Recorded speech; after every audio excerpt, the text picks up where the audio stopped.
Therapy Level 1 course also. We are very blessed to have you here today, ma'am. Over to you, ma'am. Thank you so much, ma'am. A very good afternoon to one and all present here. Am I audible to all? Yes, ma'am, you are audible. It's a great pleasure and special thanks to Tata Hospital, Tata College of Nursing and MNC. NHCA Singapore is glad to collaborate with Tata Hospital and College of Nursing and MNC for such a wonderful conference, international conference, and helping us share knowledge on such a wonderful topic on spirituality, which is something that is in the need of the hour. My topic for today is spirituality in children. So before we start with the topic, I want to share a video. I want all of you to watch this video. It's a beautiful video, just of 2 minutes. So we will get back after the video. Okay.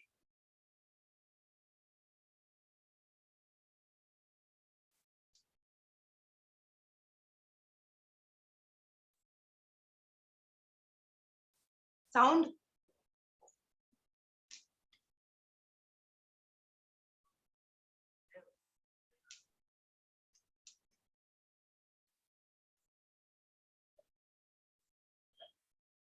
Ma'am, sound is not, it's not audible. We can see the video.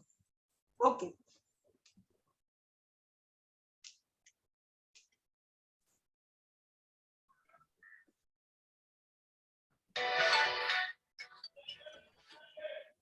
Hello. Yeah, now it's audible. Anishma, Yes, ma'am.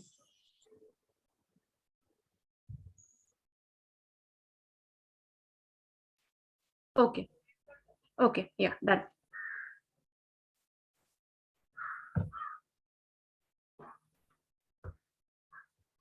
Still not audible, ma'am. Okay, a second. Ma'am? Yeah, okay.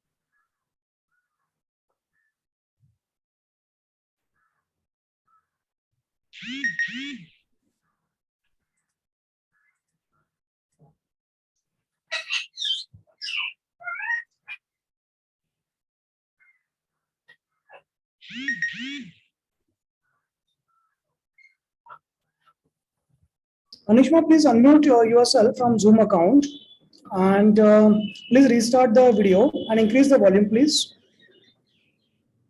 Press the unmute button on your Zoom.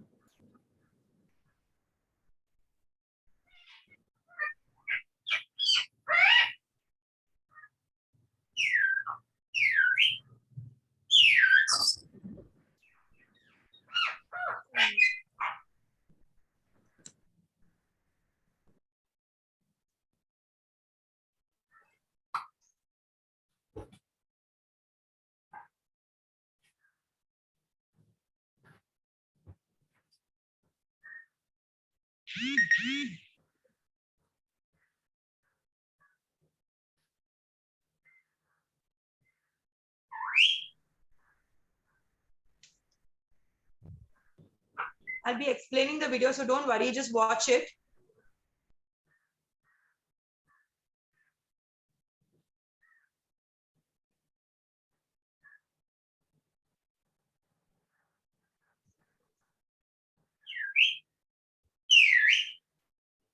Yes, thanks, Dr. Somali.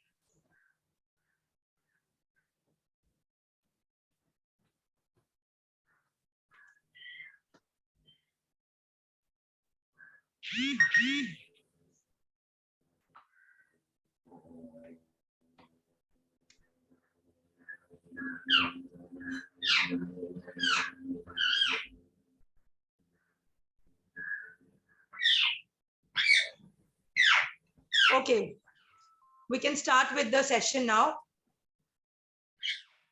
So this is a small trailer from a movie called Miracles in Heaven.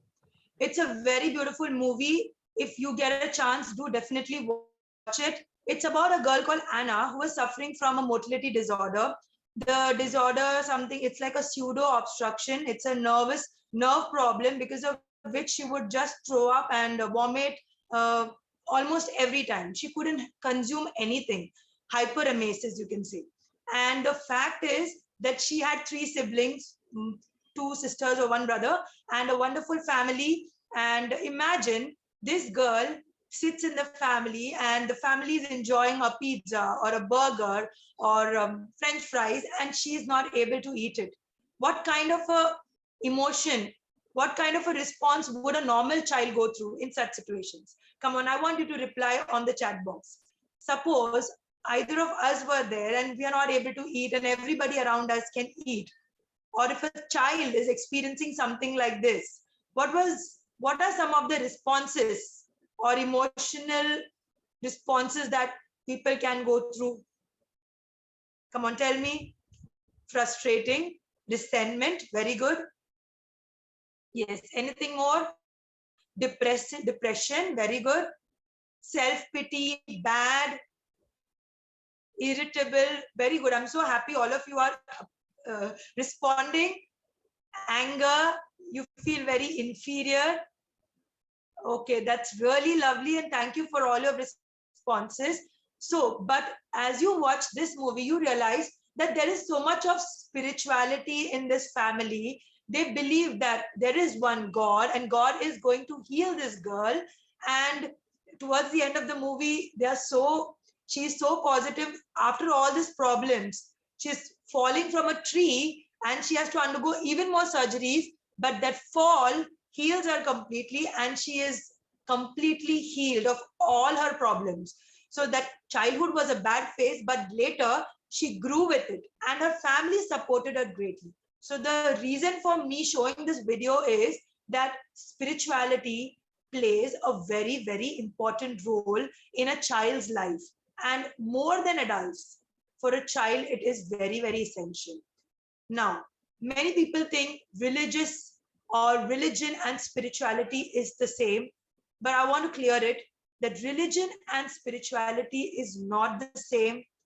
A spiritual person may not be religious, and a religious person need not be spiritual. What is spirituality? Spirituality is, in simple language, I'll be explaining, is something that you believe that there is a bigger, higher power. Now, this power can be anything. For a Christian, it may be Jesus. For a Muslim, it can be Allah. For a Hindu, it may be Lord Krishna, Lord Shiva. Every religion has their own gods. Also, for a Reiki therapist, it could be light. For a person who's practicing yoga, it is channelizing your mind and energy. For a monk, after they start meditating, they have a sense of well-being and peace. So this is spirituality. That is why spirituality is not completely religion. Now I want to share one experience with you. I was a novice, like I was a student nurse, and I had got a posting to one of the hospitals in Mumbai, and I had 3 pediatric patients. So as I was going, they were all oncology patients, cancer patients. I gave the medicines and all those things. And after half an hour, I visited this one patient of mine. I was shocked to see the scene. I saw that this person removed her IV line and the whole bed, it was bleeding. There was blood all over. And I said, what happened? Why are you doing this? And she replied, why should I live? What is the reason for me to live? Why am I suffering so much? Why is God punishing me like this? As a novice, I didn't know what to do. I was totally shattered. I may be like in second year or third year nursing and absolutely clueless. At that moment, there was a reference of a psychologist to this patient, and the psychologist comes in, and the way the psychologist handled this child was truly amazing and mind-blowing. The psychologist was like, hi my dear, what is your problem? So she says, I don't want this IV line.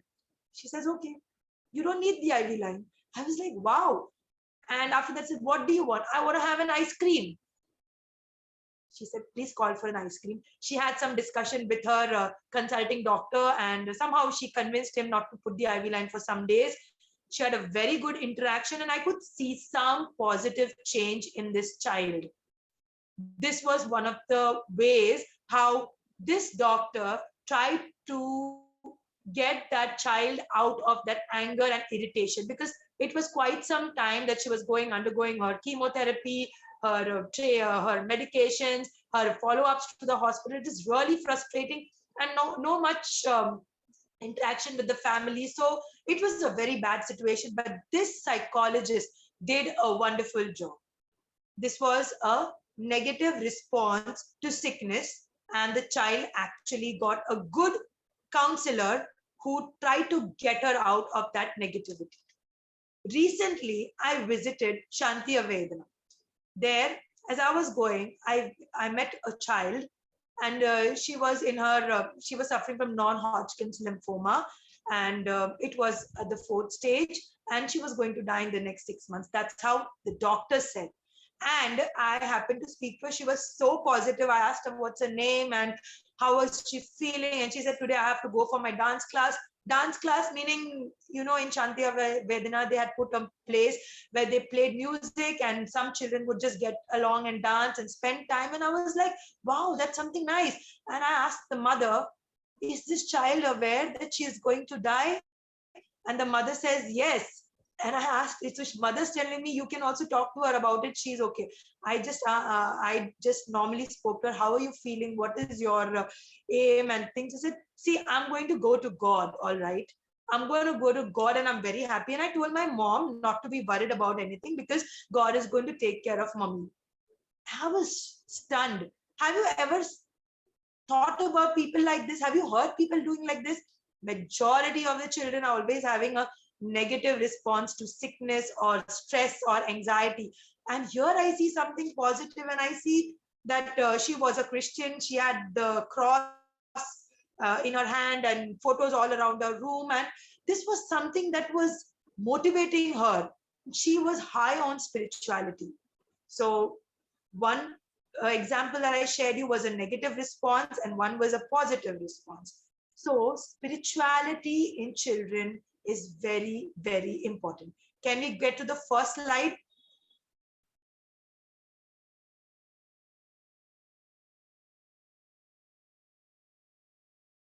Okay, so the first slide, topics to be covered. Today we're going to cover these topics: assessment of spirituality in children, expected outcomes or benefits, few examples which I'll be discussing during the PPT, and nursing interventions as nurses, especially the pediatric nurses, what you can do, and even the other nurses. And what are some of the challenges when it comes to spirituality? Moving on to the next slide. Okay. Now you all tell me, what are some of the benefits of spirituality? You know what is spirituality, religion, holistic approach. So what are some of the benefits of spirituality? Can somebody share your views, some benefits in your own life? If you were a spiritual person, what were your benefits? A relaxed mind, very good. What else? You have a positive energy, very nice. That's good. Positivity, very nice. You have some kind of faith which keeps you moving. Hope, you always hope for something good, right? Very nice. You're less with tension. There's peace of mind. Very nice. You're able to overcome problems. Your ability to deal with daily life stressors. Exactly. Yes. There is peace of mind. Accept life events as it is. This is something that you really need, and it grows with spirituality. Very good. Thank you so much for your valuable suggestions. Very nice. So now, what are some of the benefits of spirituality? Fewer hospital stay. Yes, ready to face any situation. So fewer hospital stay for a patient, for a child. It is less stay in the hospital, faster recovery, lower blood pressure, an increased sense of well-being, decrease in the rates of depression, anxiety, agitation. All these things are the benefits of a spiritual child. So these are the benefits of spirituality. So you understand how important spirituality is in everybody's life. Coming to the next slide. what are some of the benefits of raising a spiritual child? Like in 2019, I had visited a Reiki therapist. Okay, so she had completed a level 3 Reiki therapy, and I happened to visit her. At that time, they were practicing Reiki on a child for around 40 minutes. That is the timing, that 20 minutes or 40 minutes is what they do. And she was a leukemia patient. Okay, so this child had to go for blood transfusions and various other things, which was really frustrating. And after her Reiki therapy, I had some time to interact with this child, and she was so positive. And her parents were very supportive. Her parents were actually practicing Reiki on her, and she had a sense of well-being. She played like the other kids. The doctor told her not to exert too much, but her parents were like, we allow her to do what she wants to. And in fact, that has actually benefited her. So there are some problems in certain hospitals due to certain rules. Like, yes, there is positivity in all aspects of life.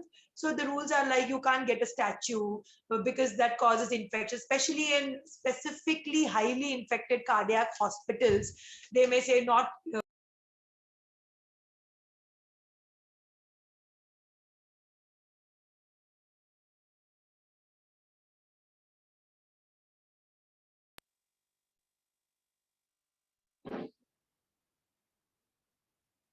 Yeah, you should not keep any external statues, and you should not keep books around, and all this can cause infection. There are a lot of discussions going on for that. So please understand that most important is when there is a need, a spiritual need of a child, it is important to fulfill them. For example, especially for children, it is not their needs. It is when the family does something. For example, if it's a Hindu child, probably they want a Ganga Jal or something like that, or they want to recite that Chalisa, low music. If it's a Christian, they want the picture of Jesus. If it's a Hindu, if it's a Muslim, they want to meet their spiritual leader, all these things. So you cannot be like, as a nurse, you can't say you have only 3 visits, so you have to include that person in the 3rd visit. Is it right? Is it right from our part? I mean, we have such rules, right, in the hospitals. So at that time, you can have some exceptions. When the family requests for a child to have some kind of spiritual progress, we should allow some things like that, because that causes peace in that child and it will help in that person's recovery. All right. So benefits of raising a spiritual child: the child is more positive, the child accepts the treatment as it is, the child is not agitated, the child mingles with others, the child is very happy with with all her team members, and therefore she's more cooperative.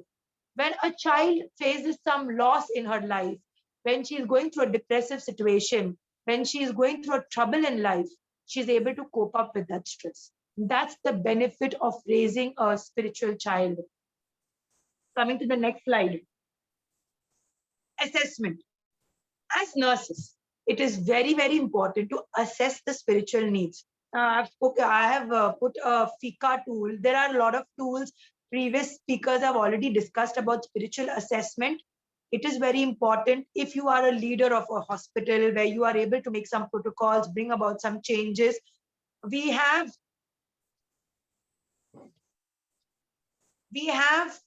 a role to play. As a nurse leader, you have a role to play. We have more say fall risk assessment for identification of falls, for identification of pain risk assessments scale. Same like that. We need to incorporate some kind of spiritual assessment. Am I audible to all? Am I audible?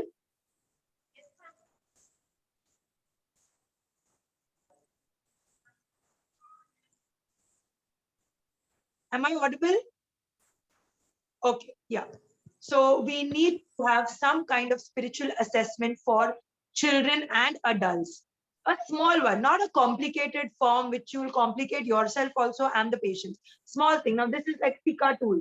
You talk about the faith, belief, importance, community, whether she has or he has some community involvement, getting them into the picture of their care will really benefit that person, and some things like that. So some assessment tool would be really beneficial for a patient. Okay. Now, the nurse's responsibility.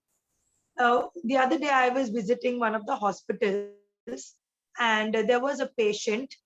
The patient was, I think she was, I don't know which religion she was of, and she was very, very upset about coming for radiation therapy and all, because it was very irritating, very painful, and she was not able to take it up. And I saw this interaction with one nurse. The nurse was filled with positivity. The nurse had a relative who had undergone all this. So she could actually empathize this patient. She gave a small prayer to this patient and says, you pray this, God is going to be with you. I thought that patient would not listen, but the response was something different. There is something divine. Do you agree with me? There is something divine. And if you believe in that divine intervention, it gets passed on to your patients. Do you agree with me on this? That there is divine intervention everywhere, within every individual on earth. Do you agree with me? Yes, thanks, Dr. Manpreet. Yeah, so we believe in that, something that we don't know. We hope for something, that something good can happen. And this small prayer actually benefited that child would actually do it very religiously. She would do this prayer, and I don't know whether that really affected her illness, but it affected her mind. Her, she was more calm. She got a sense of well-being through this one small deed. So for a nurse, it plays a very important role. Nurses need to develop spirituality within themselves. Now tell me, I give you two examples. One nurse who is not spiritual, another nurse who is spiritual. Who would be able to impart spirituality? It is the nurse who is spiritual who can impart spirituality. So, as nurses, I want to tell you one thing. We need to find a meaning for life. We need to find a purpose for life. Why am I on this planet Earth? What is my reason? I found this like almost 15 years back. Okay. And when you find out this purpose for you in life, you may be of any religion, it doesn't matter. I'm not biased. I believe in a God. I believe that there is divine intervention. Yes, spiritual people perform better. So getting into spirituality, getting into a connect to a higher source, finding a true meaning for life, this all helps you be more grateful to life. You start valuing your life. You start valuing people around you. You start accepting people with individual differences.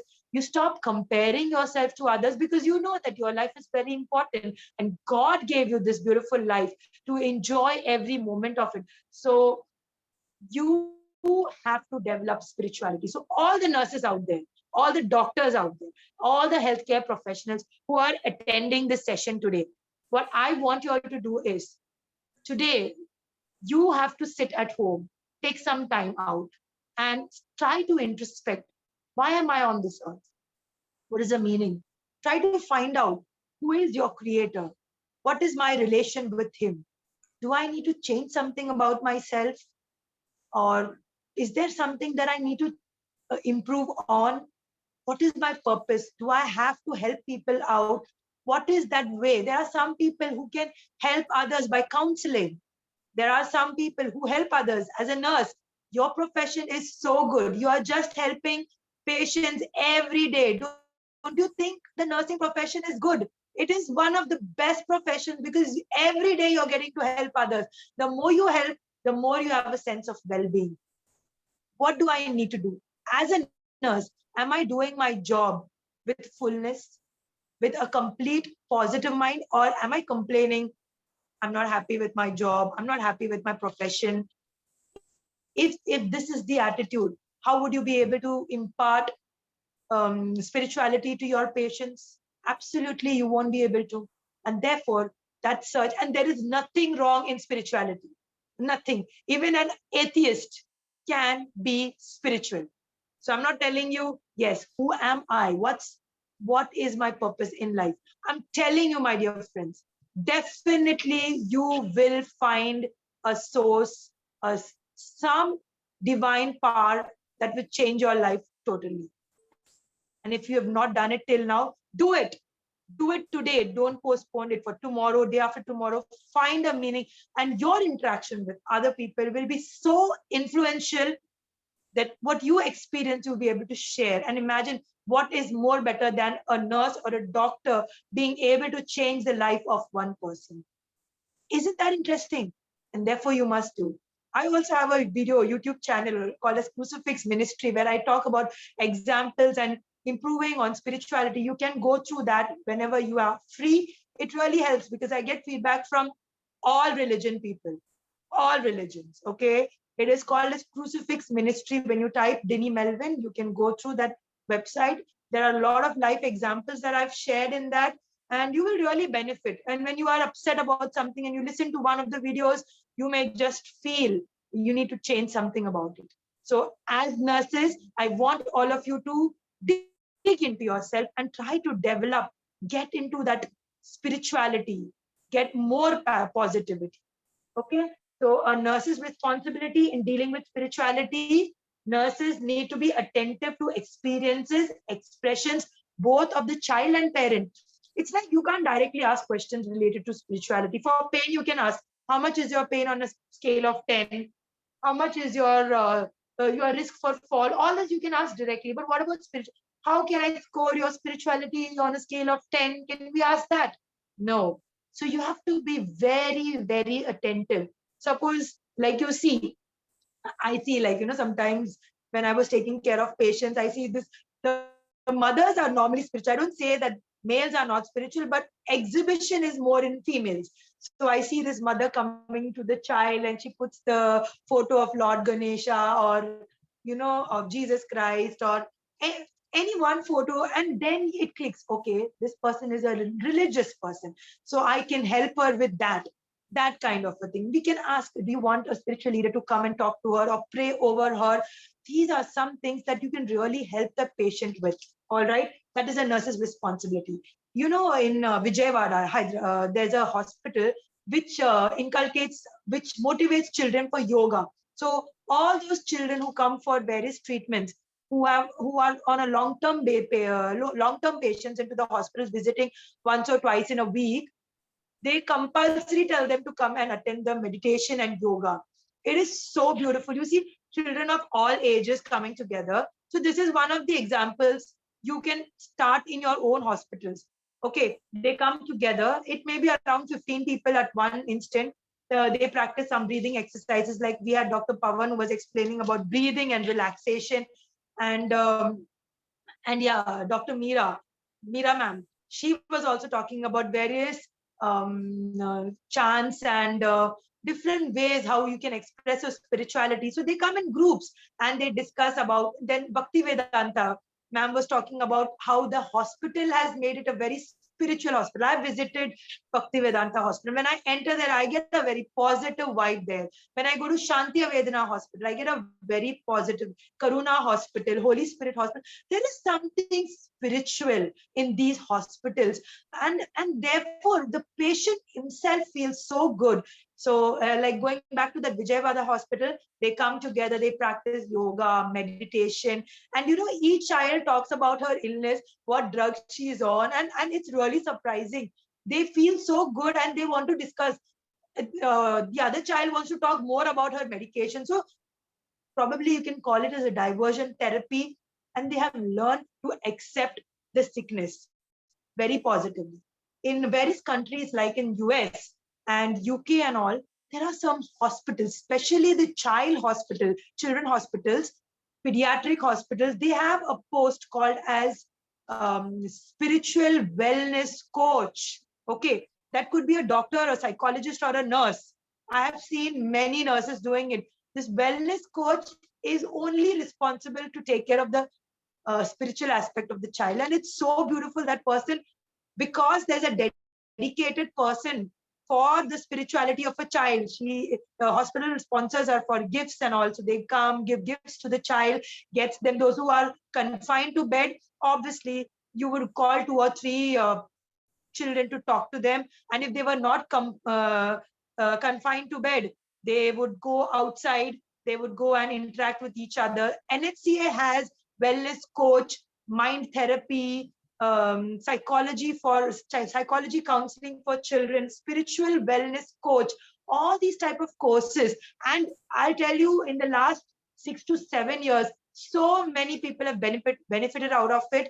They've actually applied the techniques that are taught into their practice, and they've become good nurses, excellent doctors, excellent psychologists because of the various techniques that they teach. And these techniques are beneficial for children. Because see, in children, you cannot just tell in one day's time. For children, it's very easy when you show them. Okay, so there are certain techniques in children which you cannot deal with how you deal with an adult. It's different, and you need to be professionally trained. I know of people who are principals of schools, preschoolers, and your primary schools, all of them wanting to do child psychology counseling from NHCA. We have like number of people applying every day.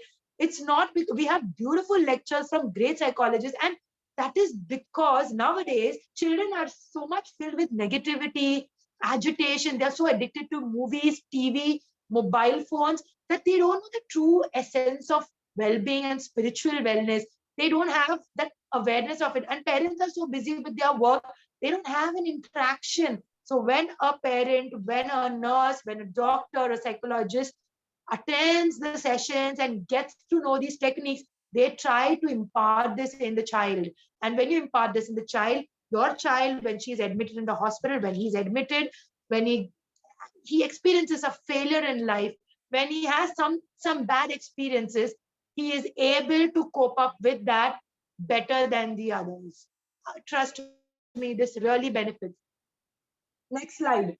So as a nurse, you need to have certain considerations. What are some of the considerations? The family beliefs, family daily practices, and community involvement. Family beliefs, you cannot, suppose somebody has a belief of the Hindu god, you can't be telling him about some other god. Obviously, that's wrong. You have to help him. Maybe you are not aware of that particular religion. You can talk to their parents and get their spiritual leader, or they have a community to pray for them. That will really benefit. Family daily practices. Is there something that they practice daily about some kind of a prayer or something like that? Especially for Muslims, even if they are patients, they want to say their namaz. So make that place favorable for them to do these things if it's possible.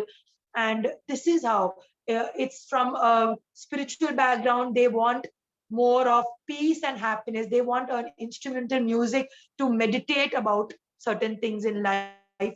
You can call somebody to do a guided imagery. That will really benefit the child. All right, this is some things. I remember as a nurse, we had been taken to the Brahma Kumaris and we had a live meditation. It was such a beautiful session. I think all nursing students definitely visit the Brahma Kumaris at least once.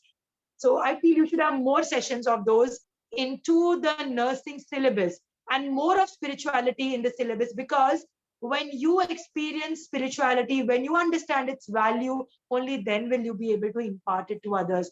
I still remember, it doesn't matter what type of music you're listening to, but when you listen to some instrumental music, create a favorable atmosphere in your room and meditate, positive meditation, it really, really helps your mind to tackle stress. You go a little more slower with things, and you do not react immediately. When a problem occurs, it is not, the first thing should not be reaction. First is accept it, and then you know how to positively react to it.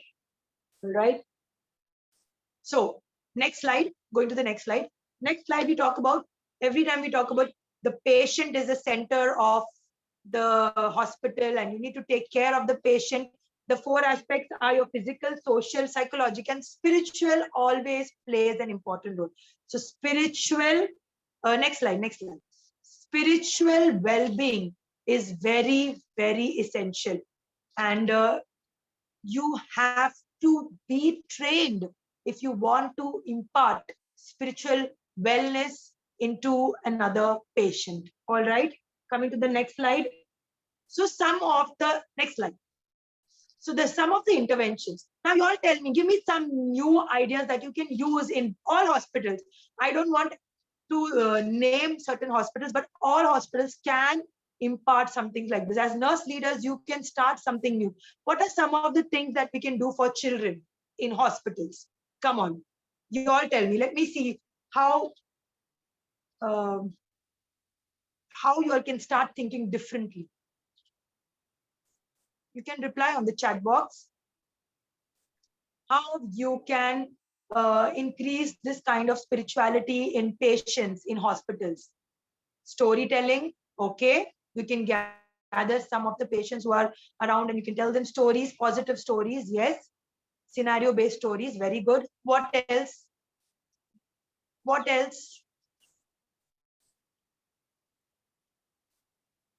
Movies, yes, motivational movies. Like I said about this movie, if you show something like this to a child, probably there would be more chanting mantras, right? Very good. Music therapy, pet therapy. There are hospitals abroad. I have not seen in India, but in abroad, there is something called as pet therapy where they get lovely furry dogs and they say, how can you get infected with a dog? But no, they have very hygienic dogs and they get pet therapy is really beneficial. Puppet show, prayer, playroom, make arrange music. Very good. I hope the nurse leaders out there, you have something like this. You can impart something like this, start something like this in the hospitals. Fun activity, very good.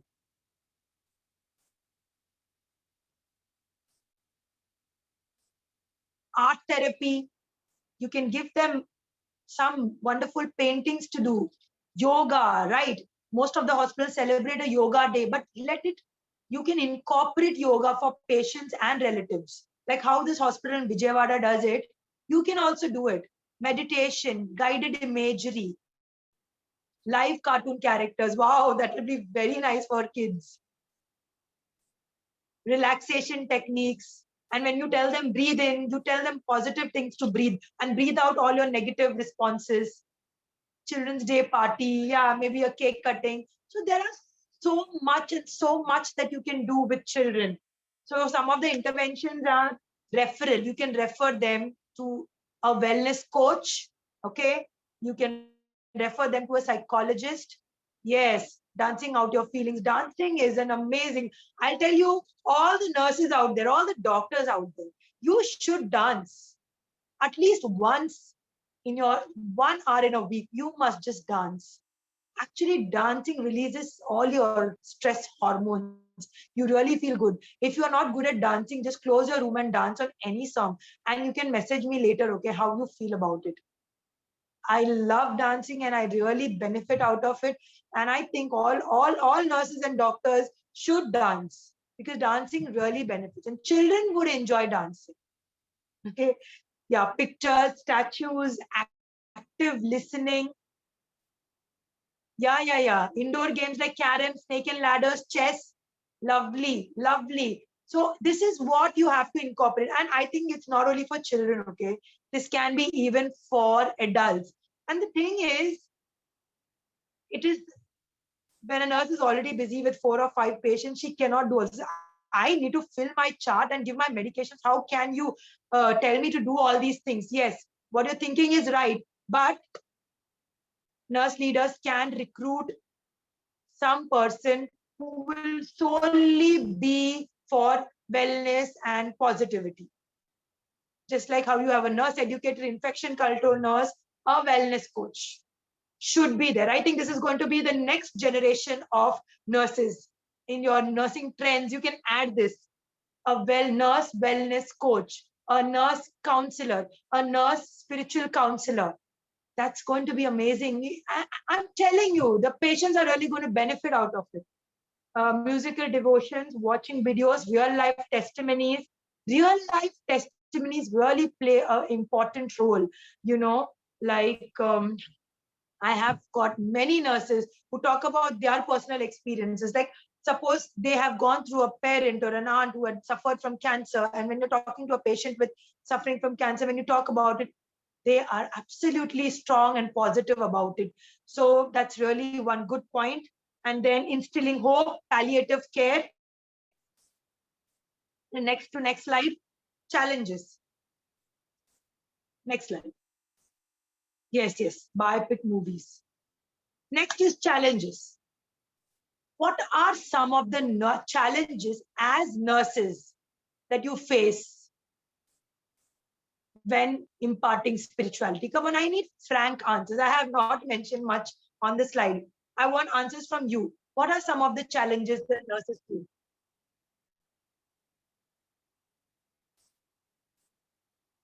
Come on, tell me, what are some of the challenges nurses face when it comes to imparting spirituality?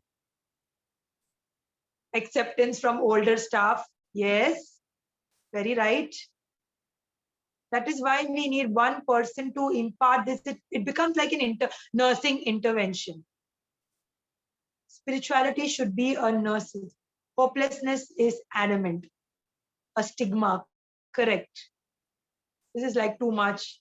That's not important. Just keep that aside. You first focus on your care. Yes. These are what, so some challenges are there. And secondly, when you don't know, difficult to understand patient psychology, correct, cannot empathize, and lack of knowledge. Patient mood is very important. Sometimes the patient is not at mood. At that time, you need to be like extremely careful.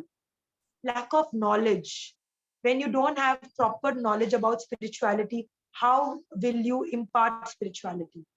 When you have to impart spirituality, you actually don't need anybody's support. If you are a spiritual person, you have your patient, in your process, you can impart spirituality. Okay, so first thing is we need to gain that knowledge and understanding about spirituality. Lack of time. I agree to all this. Lack of time is very, it is a genuine reason, because you're so busy with all your patients. As you grow spiritually, you will understand how to get into that spirituality and nursing procedures hand in hand. All right. So there are certain challenges which you have to go through. So when we have one person can be misunderstood as a religion, absolutely, very good. Some people think that you are trying to impart your religion on that person. You may be of any religion. If you have experienced that your religion has given you something, a divine intervention, you can share that, irrespective of that person's religion. It is for that person to understand and accept whether he wants to take it or no. You are not forcing religion on anybody. All right. So, yes, do not force, but just give your testimonies. If they believe, if they want to be benefited out of it, they can. Okay, that is some of the challenges. So these challenges can be taken care of if there is one dedicated person. In certain hospitals, they have the patient relationship manager who does that. But I feel the nurse understands the situation of the patient even more than a non-clinical person. A patient relationship manager may be a non-clinical person. So a nurse wellness coach would have a public relationship officer, but a nurse counselor or a nurse wellness coach would do wonders with this role. All right. Coming to the next slide. So next slide. Yeah, next slide. So yes, as we come to the end of this topic, I hope you have understood the different aspects of spirituality in children, what you can do to impart spirituality in children, how you can bring about assessment and try to find out their beliefs, what their parents have taught them, and how you can involve them in various activities, various techniques to help them grow spiritually strong. Bridging the communication gap, all these things you can take care of. So I would like to share about the courses that we offer in NHCA, that is Child and Adolescent Psychology Counseling, 6 months program, and the Fellowship in Child and Adolescent Counseling program. They are such helpful programs that as nurses and doctors, when you do this, when you attend those sessions, when you practice those techniques, Definitely, not only patients, you as an individual bring about a big change in your life, and you bring about a big change in your family members, your friend circle. You actually influence them. It is a very positive influence. It is something I cannot explain. You can take the video testimonies. You can go on NHCA YouTube channel and just check for the testimonies from counselors, teachers who have undergone this session, the 6 months course, and then they have worked with children and how they've been benefited, how they've helped the autistic children and other children. So if you are interested, you can contact me anytime. You can contact me for guidance regarding any of the courses that will benefit you to impart spirituality into your patients, especially the doctors and the nurses. Thank you so much for patiently listening. Do you have any doubts regarding this topic? You're welcome to share on your chat box. Any doubts regarding this topic? Ma'am, one doubt arose earlier. It was, Okay. what if the child asks how to be grateful during negative situation? Okay. How the child can be grateful. Yes. So I have experienced this experience. Okay. When I was working in when I was in Holy Spirit Hospital, I had my clinical posting there. So every person will be different. Okay. So don't think I'm being biased with my religion. There was one nurse who was explaining to her patients why I'm suffering so much, why God is giving me this pain. She was undergoing dialysis. Okay. You know what this nurse did? She showed the cross of Jesus and she said, see, Jesus died for your sins. He took up the shame and that pain for you. And this girl says, exactly. My suffering is nothing compared to the sufferings that Jesus took up. Jesus didn't die for only Christians. He died for everybody. It is mentioned in the Bible. And there was something that happened different in that person. And another example was, there was one child who was constantly complaining, why I have to suffer, why I have to suffer. Every time you may not have an answer, okay, of being grateful. But that hospital introduced that child to another child who was in a worse situation, who had completely lost her hair, and she had a teddy bear in her hand, and she spoke to her and she told her about her problems. I think I have to be grateful to my parents. I have to be grateful because in spite of me being in this situation, they have accepted me. I think I should be a role model for others. I need to be an influential person for other children who experience situations like this. I don't want people to go into depression. I don't want them to have no hope. I want hope to be in those children. So it is different for different children, and gratefulness comes from the family. As a child, when you are upbringing them, if you give them everything when they ask, then they won't learn that thing called gratefulness. You have to always be grateful to God for giving you two hands, two legs, two eyes, and grateful to that supernatural power, that high power beyond that. So when you impart that from childhood, when that child is admitted in the hospital or faces a problem, that person will be grateful, even in such situations. Did I answer? Yeah, some people pay gratitude to Mother Nature, to the earth, to God, to anyone. Okay, whoever you find is your supreme power. Did I answer the question? Yes, ma'am. Ma'am,